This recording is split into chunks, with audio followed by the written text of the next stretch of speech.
Bonjour à tous, pour cette deuxième vidéo, on va aborder le deuxième point important à savoir quand on veut investir dans une colocation.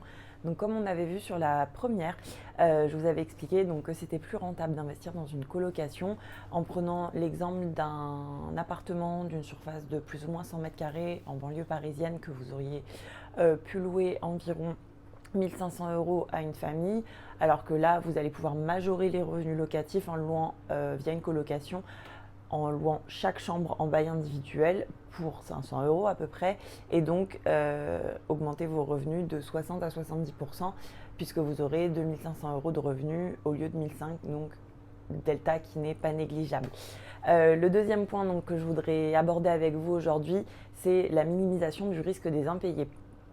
Évidemment, toujours en gardant cet exemple de l'appartement de 100 mètres carrés en banlieue parisienne qui est loué à une famille.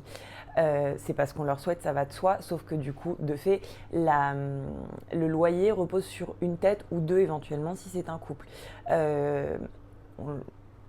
Supposons les problèmes de la vie qui peuvent arriver à tout un chacun, et encore une fois, on ne leur souhaite pas dans cette image complètement fictive, accident de la vie, perte d'emploi, etc., qui implique baisse de revenus.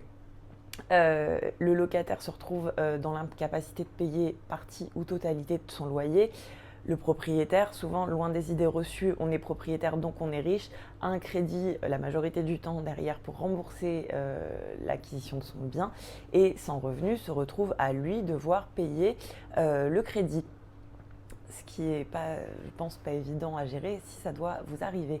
C'est pourquoi l'avantage de la colocation, c'est que le loyer, au lieu de reposer sur une seule tête, va reposer sur 5 colocataires, s'il y a 5 chambres du coup, et tout autant de garants, puisque du coup, chaque colocataire aura son bail avec son garant concernant son bail à lui uniquement.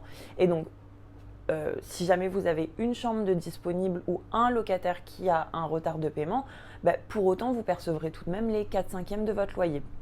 Ce qui vous permettra en tant que propriétaire d'honorer l'ensemble de vos charges, à savoir le remboursement du crédit, le paiement de la foncière, si vous avez des dépenses annexes comme évidemment les charges, l'expert comptable, etc. etc. Et la probabilité, évidemment, pour que vous ayez vos 5 colocataires qui sont en retard de paiement en même temps, ou vos 5 chambres dispo en même temps, hormis au moment de la mise en location, le risque est vraiment improbable. De manière générale, je n'ai jamais vu ça dans une colocation. Et pourtant, Dieu seul sait que ça fait déjà 7 ans que je suis dans ce milieu-là, donc j'en ai vu des colocs. Et il n'y a jamais eu autant de chambres de disponibles sur des énormes colocations de 10-12 personnes. Il peut y avoir 2 chambres de disponibles évidemment, mais du coup proportionnellement les charges et le bénéfice du propriétaire sont majorés et démultipliés, et de fait ça ne l'impacte pas sur le remboursement de ses frais fixes à lui.